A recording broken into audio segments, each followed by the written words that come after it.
Olá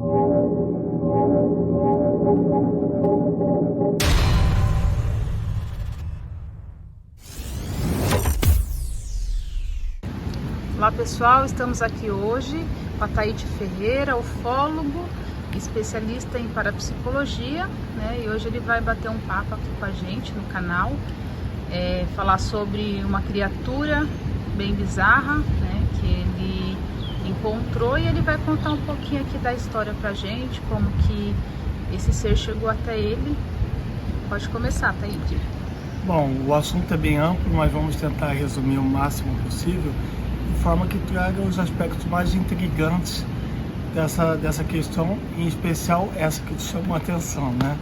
Essa criatura está no elo das lendas e mitos que envolvem a minha região.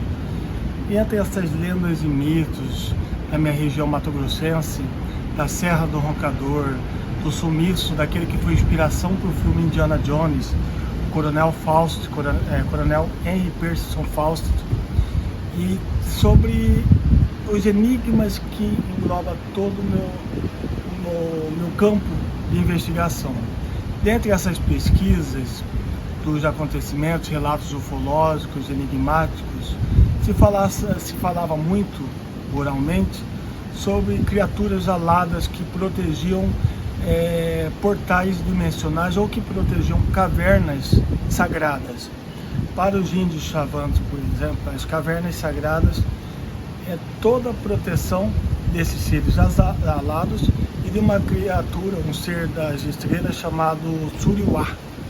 O Suriwá, que vem numa pedra brilhante, segundo a linguajar chavante, que essa pedra brilhante eles chamam de Etebozu. Desses Etebozu também há outros sondas ufológicas, bolas de fogo que saem desse Etebozu, a qual eles chamam de Uzunehan. Bom, lendas, contos, o Uzunehan também serve para proteger. Então os índios, além de ser um protetor natural daqueles segredos, eles contam que há outros seres mágicos, que eles chamam de encantados, que protegem aquela cadeia sagrada de montanhas e cavernas na região da Serra do Roncador.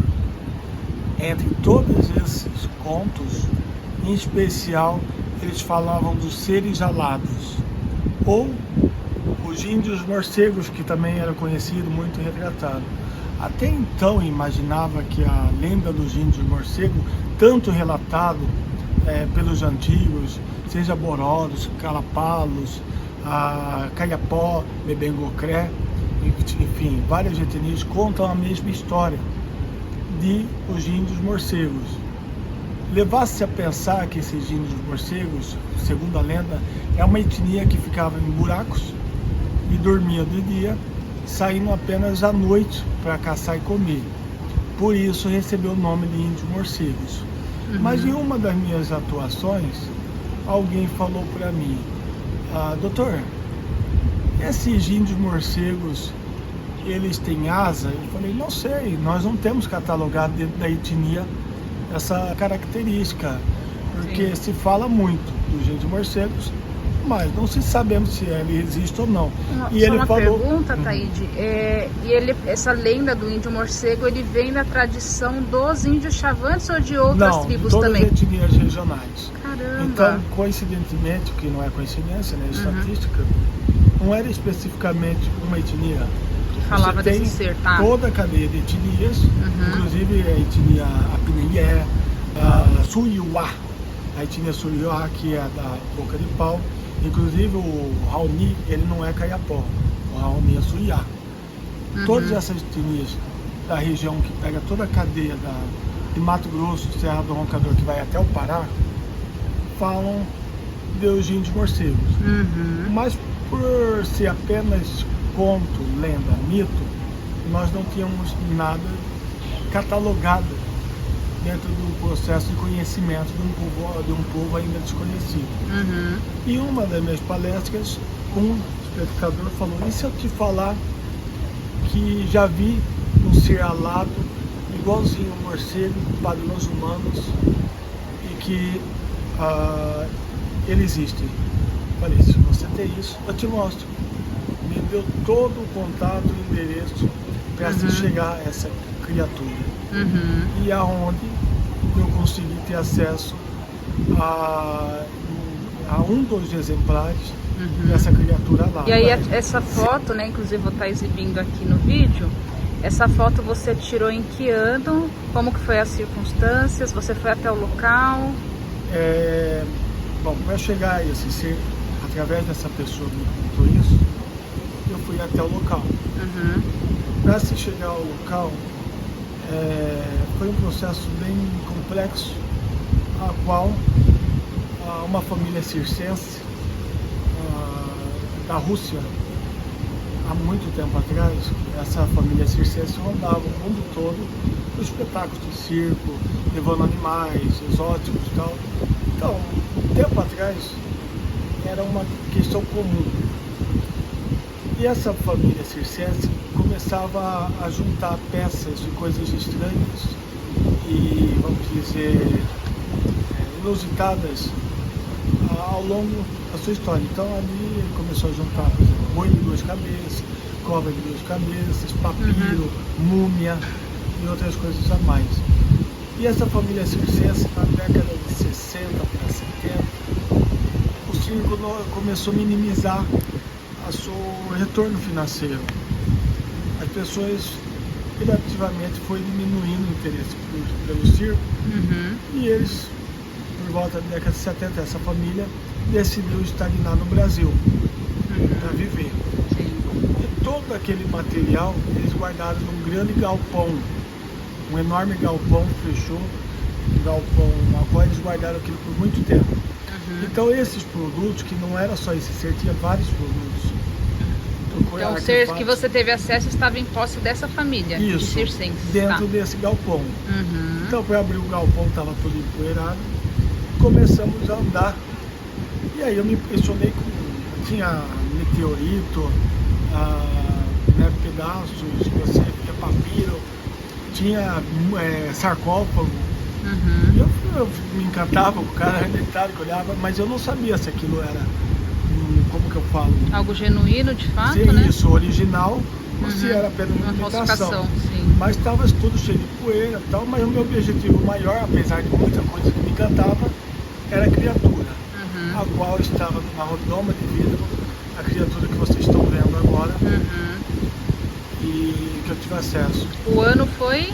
2005. 2005, Mas fazendo uma análise comparativa com a Europa antiga, antes mesmo do Brasil ser descoberto, veja o detalhe que muitos lugares sagrados, igrejas antigas, têm em suas torres os gárgulas.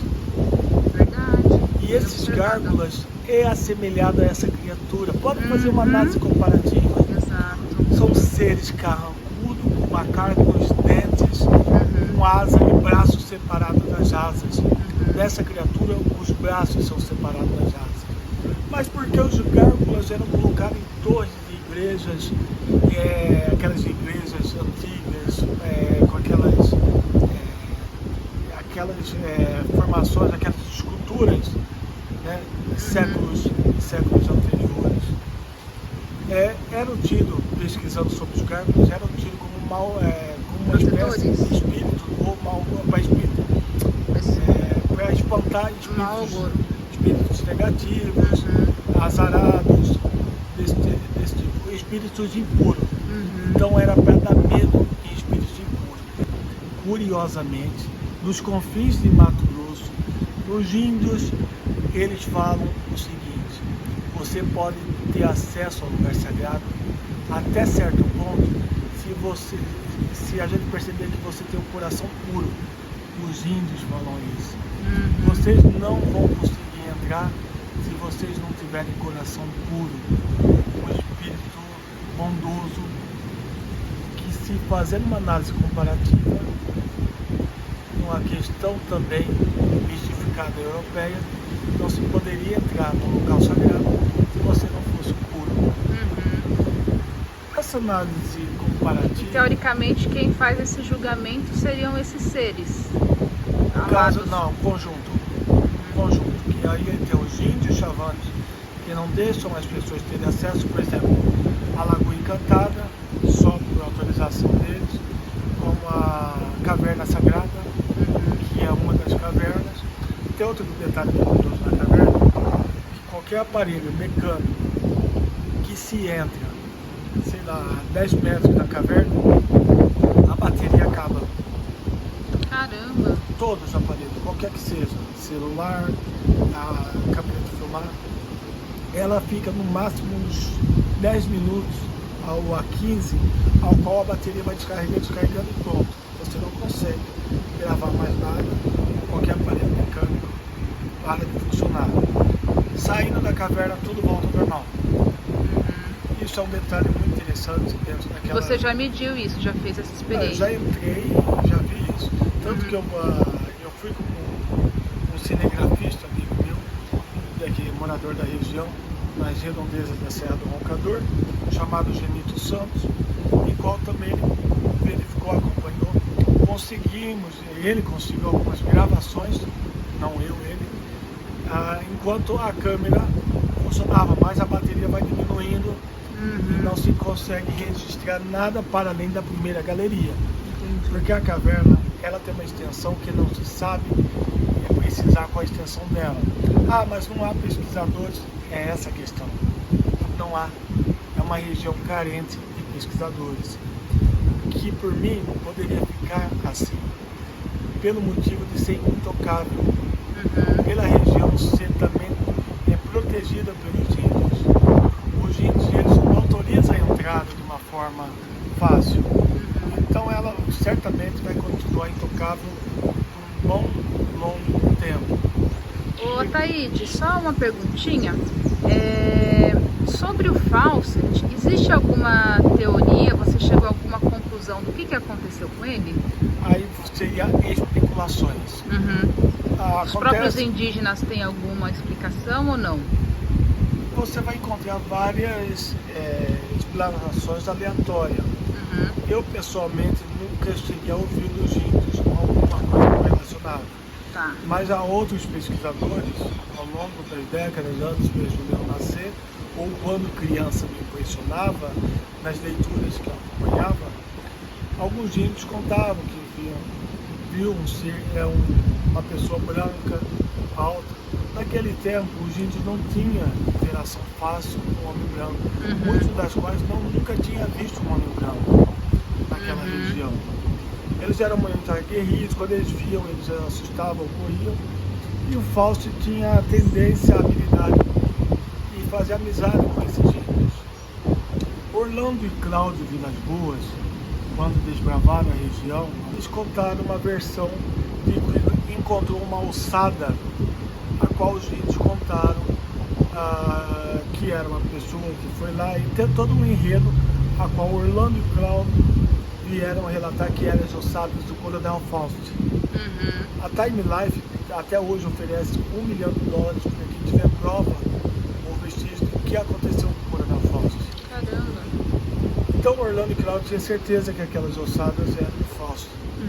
Acontece que o Dr. Tarcísio, brasileiro, investigou a ossada, as ossadas foram levadas no Instituto Legal lá se eu não me engano, de São Paulo ou Rio de Janeiro, se não me falha a memória. O Dr. Tarcísio pegou o fêmur, tibia, rádio, a parte superior do crânio, a qual não havia alguns dentes, tinha a arcádia dentária superior, que era suposto Fawcett.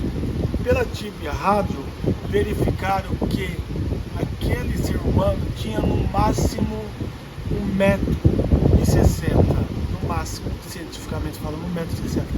Fawcett tinha mais, aproximadamente 1,90 m. Então já descartaram. Não, o filho dele tinha 1,92 m e o Fawcett tinha 1,86 m. Descartaram. Mas tem outra coisa que reforça o descarte dessa teoria, que é aquela ossada Fawcett. A parte superior da arcádia dentária, a volta dos dentes, Fawcett tinha uma chapa dentária, a qual ficou uma dessas chapas na Inglaterra. E essa da Inglaterra foi mandada para o Brasil para análise comparativa, não batia, não tinha, não modulava a arcádia dentária. Ou seja, nesses dois detalhes é o suficiente para descartar a alegação de que as ossadas do Coronel Fausto foi encontrado. Não. Mas já está aí, você quer alegar com isso que ele passou por um portal dimensional ou alguma coisa assim? Não. Eu quero dizer que ele desapareceu e não há vestígios. E que é uma coisa bem interessante, que expedições posteriores, apesar de ele ter a última carta enviada, parecendo que ele ia saber que ia desaparecer, falou: não mande expedições para me buscar. Ele deixou isso na carta. Caramba. Mas mais de 100 expedições foram enviadas. E agora eu te digo um detalhe que não estou dizendo aleatoriamente, isso é histórico. Mais de 100 pesquisadores desapareceram misteriosamente Na Serra do Roncador. Na Serra do Roncador. Poderia ter desaparecido por picadas de cobra, índios aguerridos, perdidos numa caverna. Só que esses pesquisadores não são tão famosos como Fawcett, então, ou tem algum nome conhecido? Não, mas tem isso historicamente catalogado. Catalogado, tá. Isso catalogado que tem. Aproximadamente 100 ou um pouco mais de 100 pessoas já desaparecidas. Algumas dos corpos foram encontrados, outras, em sua maioria, não foram encontrados nenhum Então vestígio. existe um mistério ali naquela área. O que dá um leque de imaginação. Sim. Né? Porque você se indaga até que ponto esse desaparecimento tem a ver com as lendas de portais, de civilizações perdidas. Porque ali é uma região quase intocável. Ainda preserva todas as características intocáveis da história. Então você se pergunta, poderia ter alguma coisa além desse sumiço? Realmente as histórias e contos, lendas e portais poderia ter um fundo de lógica? Para tentar entender um pouquinho dentro do aspecto daquilo que eu tenho muita dificuldade de assimilar, que é a física, que é a cosmologia, a física, até entrar na teoria de multiverso, que é a questão da curvatura do universo, buraco de minhoca, e verificar que, teoricamente, e agora em prática, se pode você transportar algo do ponto A ao ponto B. Em outras palavras, dobrar o espaço. A possibilidade de você ir de um canto ao outro. Isso, teoricamente, e praticamente em laboratório testado. E as anomalias são inúmeras. Há um local, por exemplo, que eu acho que pela questão magnética do mineral, não por algo mágico, não nada, mas há um local lá, por a questão magnética e a dedução mineral, qualquer objeto metálico é repelido. Se você pega uma moeda, coloca na mão, vai assim, ela fica. Se você faz assim, na mão, a moeda é repelida. Entendi. E dentro dessa cadeia de montanhas, há um local lá, perto do Carinho, que é a pirâmide que construíram, na qual ela fica flutuando. Inclusive, ela foi por matéria, uma imprensa. Verdade. Qual que é o nome daquele local que tem essa pirâmide que flutua? É uma região da Dona Deusa mesmo, mas ela fala deusa não porque ela é uma deusa. Talvez já seja na cultura deles, mas porque o nome dela é Deusa Nina. É uma pessoa fantástica. E é um ritual todo ano que eles fazem que é segredada. Ou seja, não é qualquer um que entra. Enfim, o local é repleto de mistérios, de encantos, de enigmas. Seja daquela região da Serra do Roncador, seja Chapada de Guimarães. Então, se você quer conhecer um lugar misterioso, enigmático, você que é fascinado por isso, faça o convite. Venha conhecer a minha região, venha conhecer o nosso museu, ao qual você vai ver inúmeras provas de coisas. Nós temos um museu lá, um museu com décadas de pesquisa, incluindo isso que eu estou falando para vocês. Maravilha. Okay? Fica o convite aí então para o pessoal. Obrigada, Taíde, muito esclarecedor aqui. E eu agradeço a honraria de estar falando do meu estado e explanando os mistérios. Poderia ter um monte de tempo para falar muita coisa, mas só esse pouquinho, espero que desperte a curiosidade de vocês pelos mistérios da minha região. Legal, gratidão.